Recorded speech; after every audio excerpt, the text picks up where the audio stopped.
After a domestic violence scandal that saw him getting banned for life, Ray Rice could now be heading back to the NFL. The former Baltimore Raven won an appeal to overturn his indefinite suspension.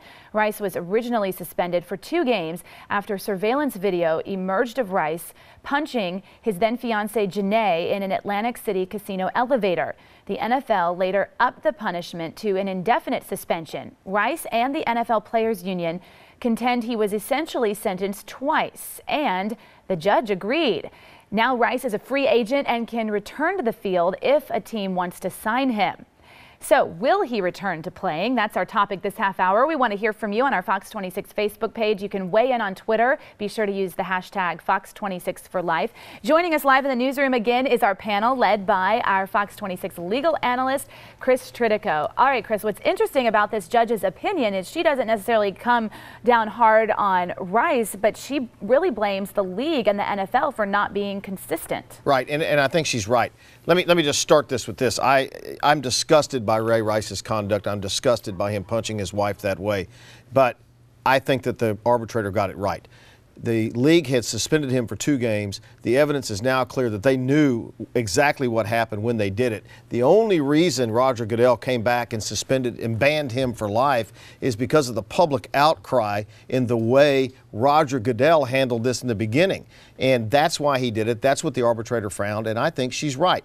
Now Ray Rice, after this, is free to sign with any other team. Someone will sign him eventually. I don't know if it'll be this year, but he will get signed. He's too good a player. And if you look at the stats, no one left the league when all of this happened. The advertisers were there. The fans still showed up. Really, the problem is changing the culture, and Roger Godell didn't do anything to help that. Let me introduce our panel. Mustafa Tamiz, our political analyst, Jackie Bally, our public policy analyst. Good morning and welcome back. Hello. We'll start with you, Jackie. I think personally that as much as I dislike what Ray Rice did, the arbitrator was correct in her decision because you can't punish someone twice. She was correct in what she said, but I will say this. I think we're more disgusted by Godell and the fact that he's actually still the commissioner after his actions, because it is inconsistent, and she's absolutely correct when she said that the NFL laws and rules and procedures are inconsistent. Over 55% of NFL players get arrested for domestic abuse. This is not something that's recent. It's been going on forever. However, the NFL rules and regulations and policies in place, sometimes you get suspended for 2 games, and then in another case, when Adrian Peterson is looking at child abuse, he's suspended for a year. So many of us feel that's not consistent. Don't you think Adrian Peterson was a result of Ray Rice? Well, yes, I do think so, but at least be consistent. You're going to suspend somebody for 2 games for physically abusing his wife, but a gentleman who thinks that he is actually punishing his child and spanking his child gets suspended for a year. That's not consistent, and I think that's what the arbitrator was saying. What about that, Mustafa? Look, Ray Rice started the conversation on domestic violence in the NFL. Roger Godell did a horrible job at making that conversation meaningful and trying to deal with it the right way.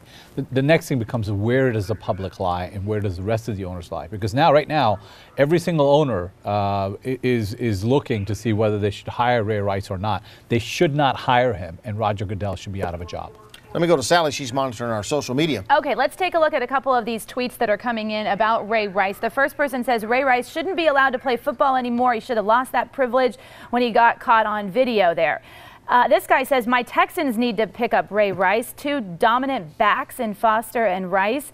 And then this guy tweeting Fox News host Julie Banderas saying, I feel Rice should get a second chance but should donate some of his salary to abused women's charity for good faith. Seems like anybody who takes a chance on him is definitely going to have to require him to do PSAs and other kinds of service work, right? That's funny, because we were just talking off the air about that, and I said any team that signs him should make him go and give $200,000 or more immediately to the local women's shelter as a sign of good faith. And you're going to see something like that happen when he gets re-signed. I don't think he's going to sit out very long because he's too good a running back. is there'll be a team that needs him bad enough to take that bad hit, Jackie. Yeah, unfortunately, because he is a talented player, he is going to play, and that's why he has that godlike complex. That's why he did what he did, because he knows that no matter what flaws he gets caught in, no matter what he does, people will forgive him. The fans have forgiven him, the owners have forgiven him, and they will continue to pay him because he is a talented player, and that's a shame. Because Mustafa's right, they should not pick him up, but they will. Jackie's making, I think, a very valid point. There was 2 tweets here today that said he needs a chance to play. Someone saying the Texans should pick him up. Have we, as a society, put these people on such a high pedestal that they don't feel like they have to answer to anyone? Well, I'm not sure if we've put them in a high pedestal. Look, at the end of the day, the stat that Jackie talked about, 55% of NFL players have got a problem with domestic violence that we know of, right? That we know of. We need to change this culture, and the only way we're going to do it is by some severe punishment, and the rest of the owners should be on notice. They have now the vote. Do they bring him back to play or not? And if they do, they better get ready to suffer the consequences. All right. We're going to leave it right there. We'll be back in the next half hour with a really, really good topic. Okay, we'll see you guys then. Thanks for the discussion. Let's send it over to Caitlin.